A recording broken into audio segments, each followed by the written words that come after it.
Je prends donc la lourde responsabilité de vous présenter maintenant le panel qui va nous abreuver de son immense savoir. Je commence, je parlais de Seigneur tout à l'heure.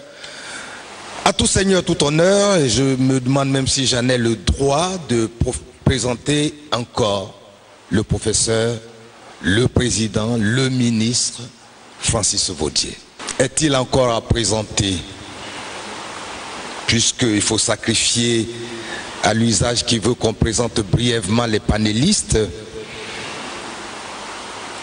Je dirais que le professeur Vaudier, selon le programme, interviendra donc en premier sur le thème « L'histoire et l'originalité des droits africains ». Monsieur le professeur Francis Vaudier, professeur agrégé de droit public, doublement agrégé, je dirais. Figurez-vous bien que sa première agrégation date de 1972 et la deuxième de 1981, l'année où le Parti socialiste prenait pour la première fois le pouvoir en France. Ancien président du Conseil constitutionnel de Côte d'Ivoire, ancien ministre de l'enseignement supérieur, ancien doyen de la faculté de droit de l'université d'Abidjan, ancien et premier doyen africain, puisque je sortais de la faculté de droit d'Abidjan lorsque le professeur Vaudier prenait le décanat à la suite du professeur Daniel Vaux. C'était dans les années 1982. C'est donc cet illustre,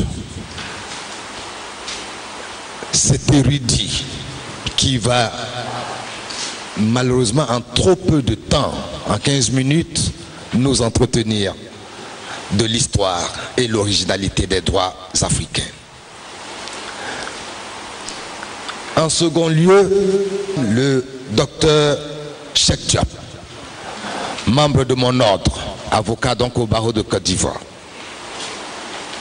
et à la Cour pénale internationale, docteur en droit de l'université Paris 2 Panthéon-Assas, président des avocats sans frontières section Côte d'Ivoire, qui devra nous entretenir des contentieux en droits africains à l'épreuve de la justice étatique. En troisième lieu, nous allons écouter le professeur Abdraman Ouattara, également membre de mon ordre, c'est-à-dire par ailleurs avocat. Professeur agrégé en droit privé et sciences criminelles, arbitre répertorié ici à la CCJA, arbitre également à la CACI.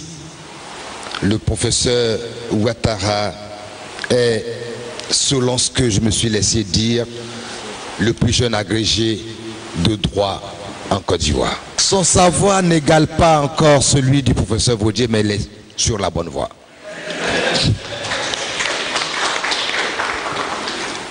Nous aurons ensuite, à la suite du professeur Ouattara, Madame l'avocat générale Aimé Zébéyou, que je connais personnellement depuis à peu près 30 ans, puisqu'elle était juge au tribunal d'Abidjan, avant de poursuivre de façon ascendante sa carrière jusqu'à être avocat général près la Cour suprême aujourd'hui.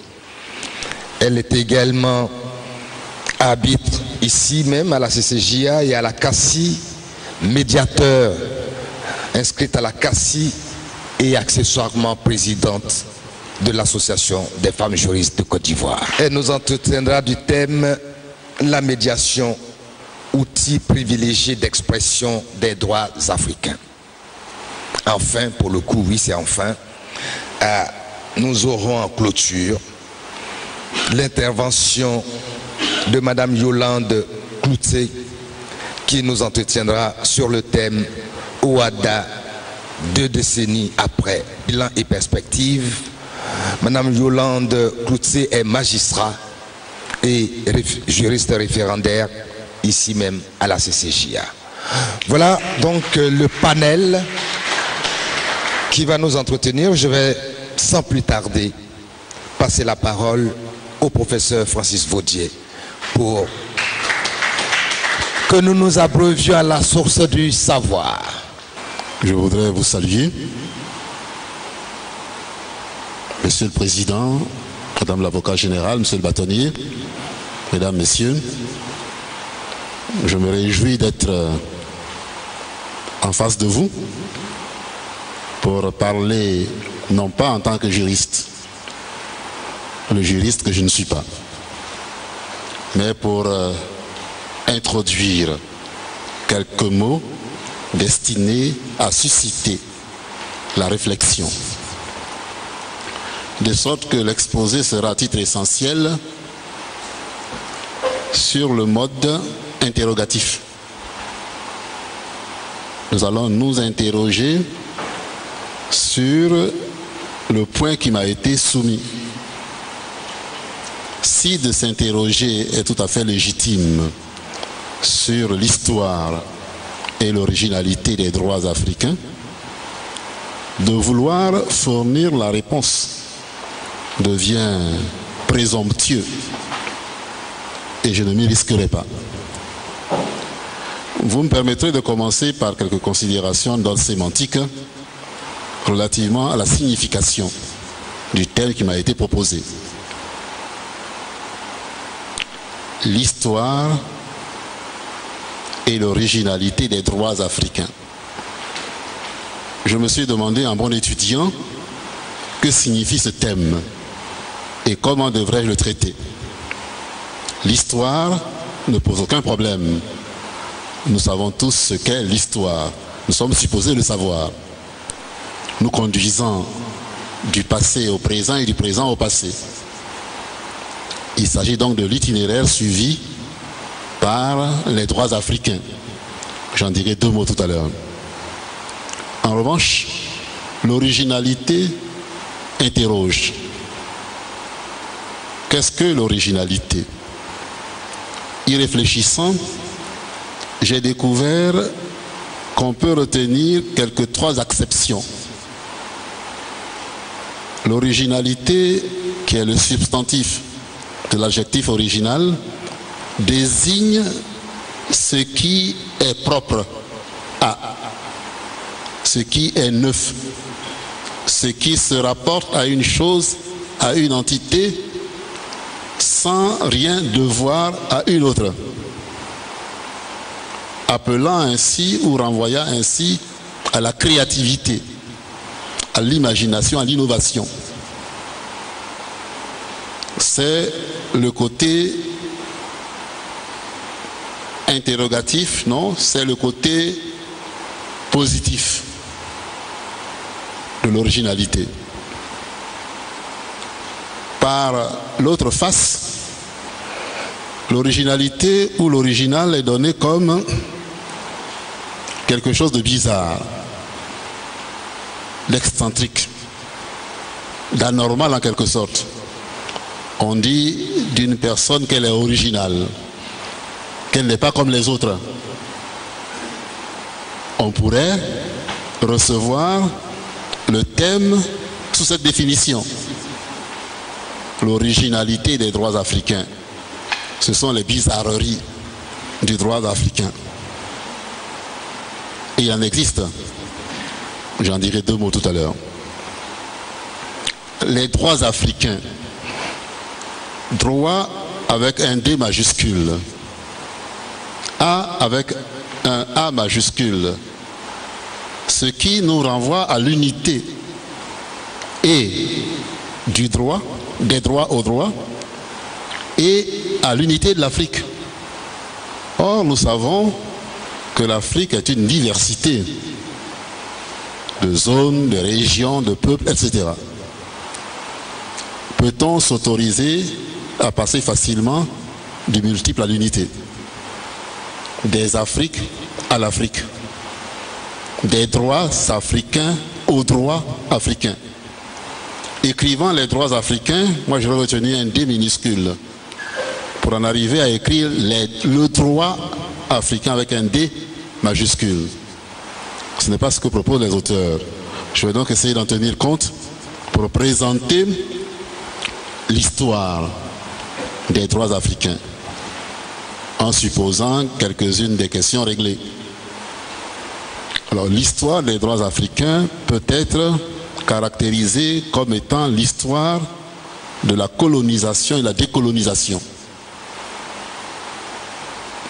Les droits africains devenant des droits africains, alors qu'ils étaient régis par un système extérieur par l'effet de la colonisation.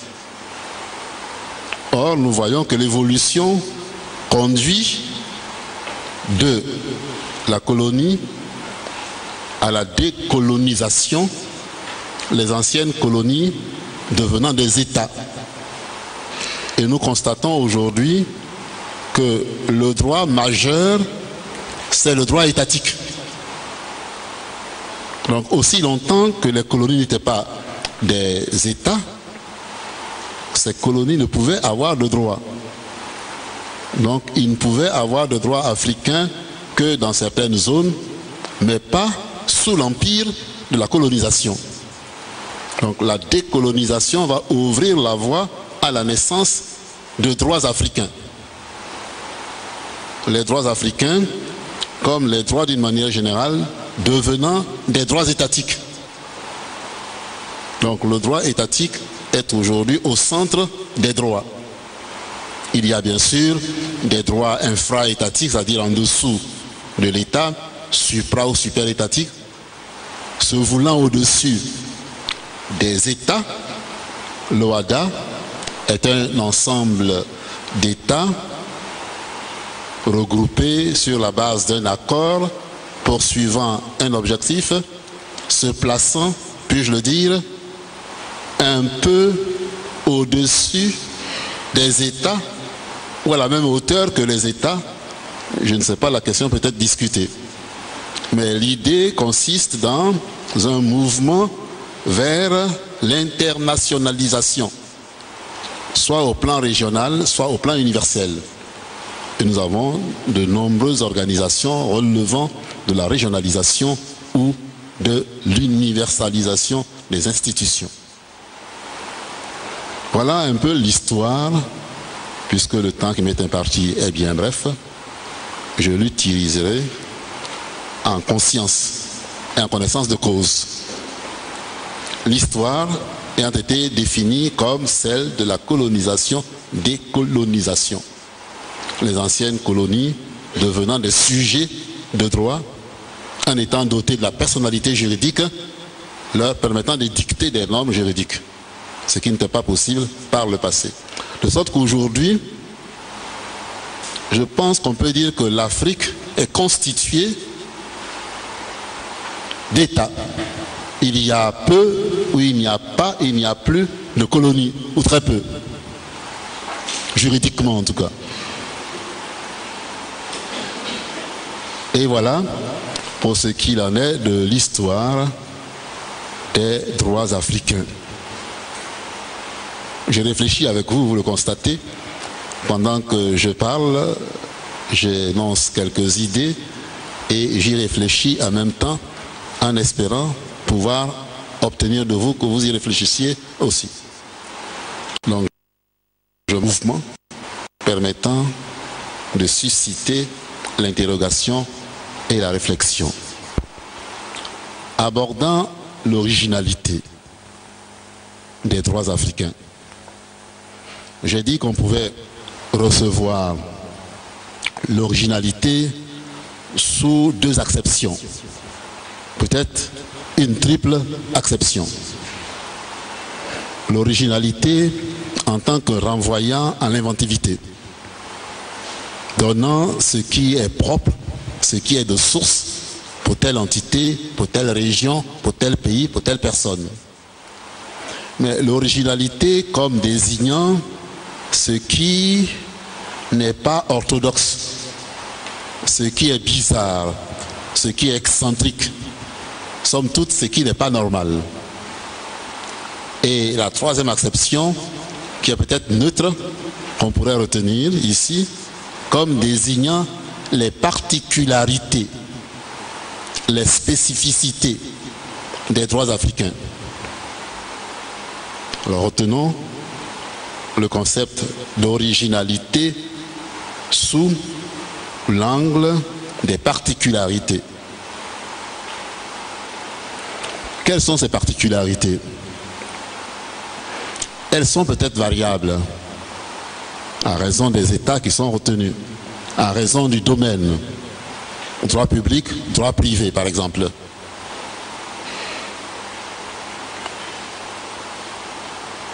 Elles donnent à constater le regard, mon regard se voulant critique et interrogatif, donne à constater des particularités qui éloignent parfois de ce qu'il est convenu de retenir comme étant du droit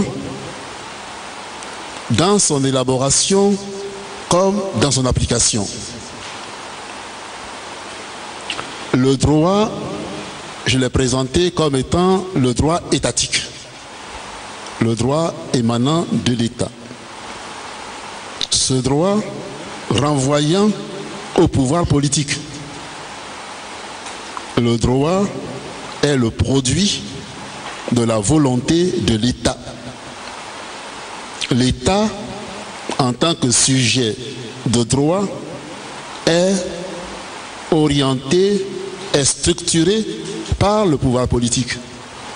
On voit ainsi le lien entre le politique et le juridique, en reconnaissant ce qui revient à chacun, au juridique et au politique.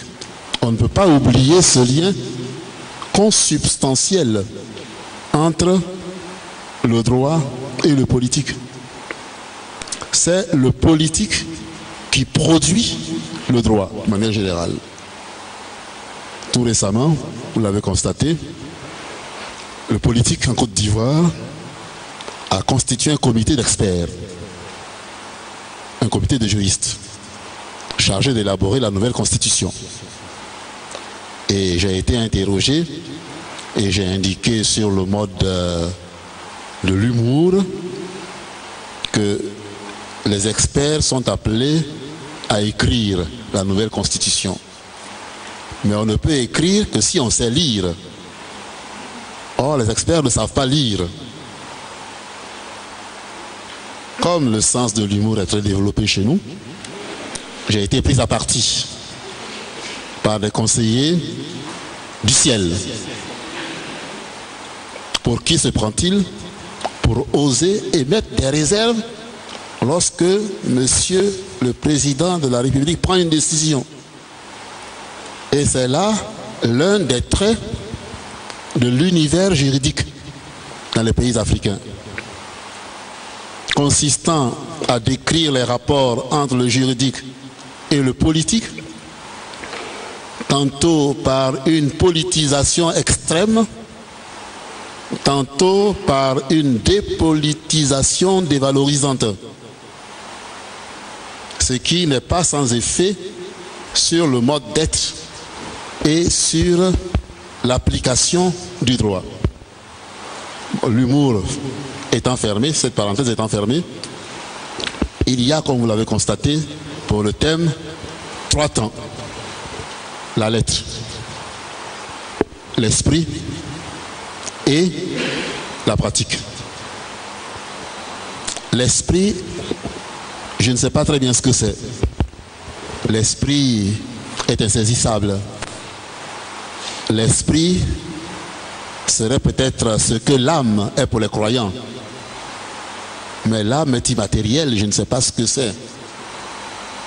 Mais on peut dire ici que l'esprit renvoie à l'état d'esprit.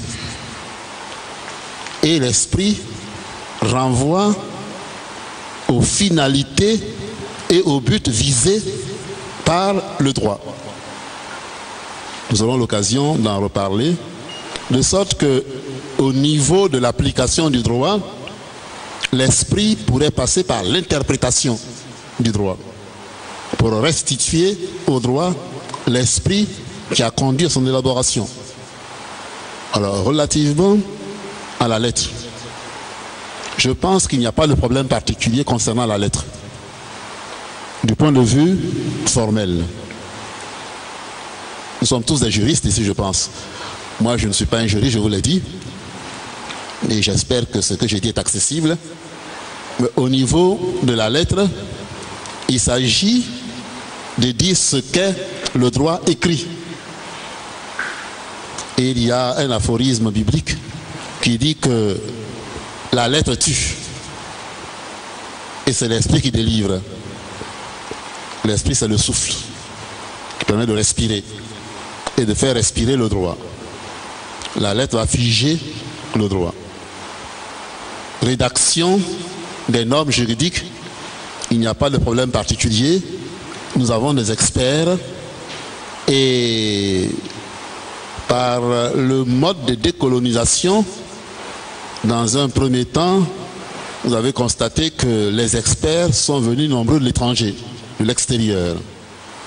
Les États africains recevant le droit sous son angle technique. Donc les techniciens viennent de l'extérieur pour dire ce qu'est le droit ou ce que doit être le droit. Mais il y a également un contenu du droit. Ce contenu, il est politique, il est économique, il est social, il est etc. De sorte que les auteurs ont pu dire que le droit n'a pas de contenu. Le droit n'a pas de contenu. Étant susceptible de recevoir tous les contenus que lui fournit le pouvoir politique. Il y a donc en matière d'élaboration du droit un premier temps qui est le choix des espaces, le choix des matières devant faire l'objet de la législation. Qui choisit? Bien sûr, c'est le pouvoir politique. Tous les domaines ne sont pas couverts, ne le sont pas au même moment, au même rythme, au même degré. Et c'est le pouvoir politique qui prend de telles décisions. C'est la validité. La validité désignant le mode d'être du droit. Une fois que le droit est ainsi élaboré avec le contenu que lui aura fourni le pouvoir politique, nous avons la norme juridique qui nous permet de passer des faits sociaux, des faits de la société, ce qui est, ce qui se fait, au droit, au sens de ce qui doit se faire, de ce qui doit être. La question devient celle de savoir comment de ce qui se fait, de ce qui est, on peut passer au droit qui est ce qui doit être. Il n'y a pas de filiation directe entre ce qui est et ce qui doit être. Ce qui se fait, ce qui est, le fait est juridiquement stérile. Il est impuissant. Il ne peut produire. Il faut donc que le fait, pour devenir du droit, soit qualifié, qu'il reçoive une qualification.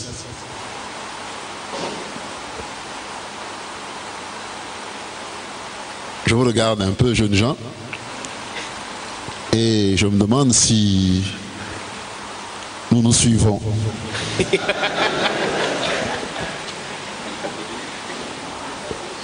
Je ne parle pas chinois, j'espère.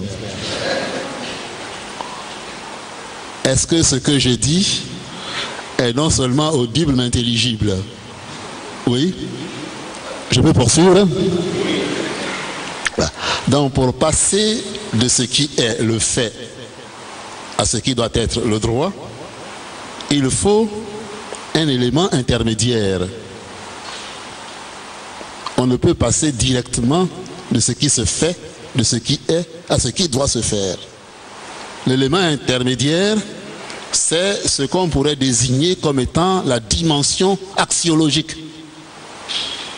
La dimension axiologique en matière de formation du droit concernant les valeurs. Les valeurs, c'est un peu la dimension éthique.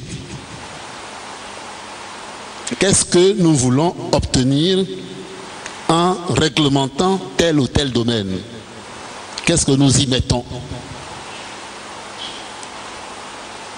C'est donc cette dimension dite axiologique, un peu éthique, qui va permettre de s'orienter de ce qui existe, de ce qui est, à ce qui doit exister en étant devenu du droit. Voilà donc ce qui est de la validité qui concerne la manière d'être de la norme juridique. Une fois que le droit est ainsi élaboré, il faut qu'il s'applique. Donc nous passons au deuxième, troisième temps, c'est la pratique. C'est à ce niveau, semble-t-il, que des problèmes sérieux se posent relativement aux droits africains. Mais ce que je dis n'appartient pas en propre aux droits africains. Mais c'est l'image peut-être grossie et déformée de ce qui se passe ailleurs. La pratique consiste dans l'application du droit. C'est ce que les juristes désignent par le concept d'effectivité du droit. De la validité, nous passons à l'effectivité du droit. Et pour des raisons peut-être tenant à la fois aux gouvernants et aux gouvernés, bien des règles juridiques ne s'appliquent pas ou ne s'appliquent pas comme il se doit, selon certains. Mais il n'appartient pas aux juristes de dire que telle norme a été régulièrement édictée. Je parle en regardant les juristes, monsieur le bâtonnier, monsieur le professeur. Moi, juge, je n'ai pas à me prononcer sur le droit que je dois appliquer. Dès lors que la norme a été régulièrement édictée, je me dois de l'appliquer, sans m'interroger sur la valeur éthique ou morale de la norme. Ce n'est pas le rôle du juge. Sans cela, je vous dis que moi, professeur de droit, je suis libre. Parce que je peux, avec la distance que je m'accorde, regarder d'en haut le droit pour le juger. Et je le juge actuellement. Pour dire ce qu'il est, pour dire ce qu'il n'est pas, ce qu'il doit être. Alors, les normes juridiques, le droit comporte des pans qui ne s'appliquent pas. Pour quelle raison, je m'interroge. Je crois qu'il y a des raisons peut-être de niveau intellectuel, de niveau de compréhension, et puis des raisons de culture, de compréhension. Parce que une fois que la norme a été écrite, de l'écriture, il faut passer à la lecture. Or, ils sont nombreux ceux qui ne savent pas lire. Même ceux qui savent lire de manière ordinaire ne savent pas lire le droit avec son jargon. Il y a peut-être une explication à rechercher à ce niveau-là. Mais il y a une autre, ça c'est le côté des gouvernés, les citoyens ordinaires, une autre explication peut-être du côté des gouvernants, mais peut-être aussi en rapport avec les gouvernés, relativement au pouvoir, parce que l'État est le lieu de production naturelle du droit actuellement,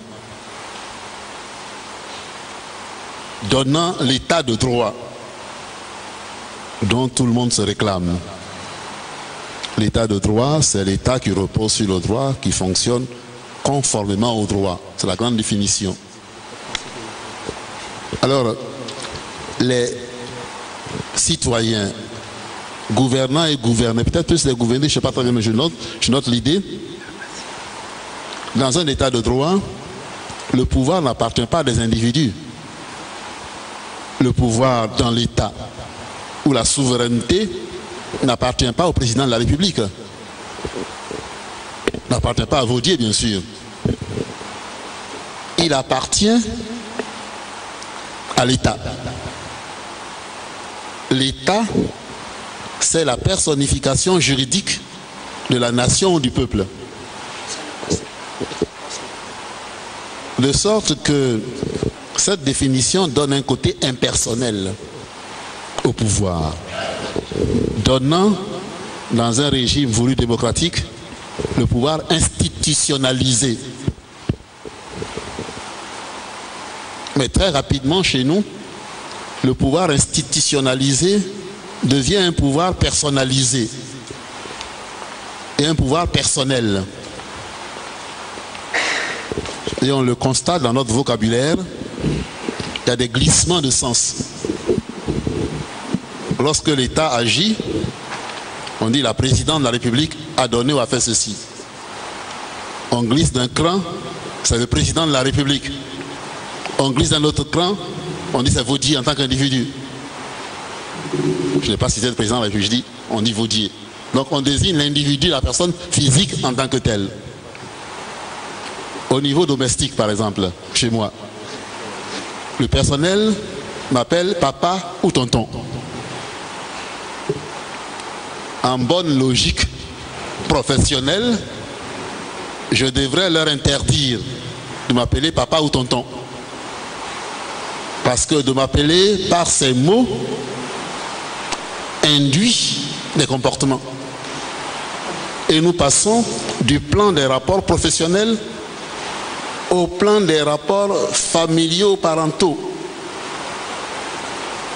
Donc le travailleur perd son esprit, voilà l'esprit de travailleur. Et il n'a plus cette conscience qui l'oblige à une manière d'être et de faire. Au niveau politique national, aujourd'hui vous entendez dire, c'est notre tour. C'est notre pouvoir. Et nous ne sommes pas là pour partir. Hein. Je parle un peu ivoirien, m'excusez. Je parle ivoirien. Moi qui ne suis pas ivoirien. Alors, on dit c'est notre pouvoir. Notre pouvoir, ça ne désigne pas l'ensemble. Cela désigne notre pouvoir au sein d'un parti politique. De tel ou tel parti politique. Voilà comment est-ce qu'on glisse du pouvoir qui appartient à tous au pouvoir qui appartient à quelques-uns, revêtant ce caractère partisan, clanique, ethnique, familial, et je m'arrête. J'aurais pu dire encore un autre adjectif, mais je ne le dis pas. Alors, ces phénomènes inconscients induisent en nous des compréhensions, des comportements qui nous amènent à agir dans le sens de ce qui m'apparaît comme étant la normalité, anormalité. Et nous sommes donc confrontés en matière de fonctionnement de l'État et partant du droit à de tels phénomènes qui sont autant d'obstacles. Obstacles culturels. Le principe de séparation est inconnu, ou en tout cas méconnu. Sous le régime du... Monsieur le Président, je suis en train peut-être de déborder du temps qui m'a été imparti. Je vous ai accordé encore 5 minutes, j'ai glissé le papier. Alors, il y a beaucoup à dire. Beaucoup à dire, bien sûr, je n'ai pas la prétention d'épuiser le problème, j'ai déjà trop parlé.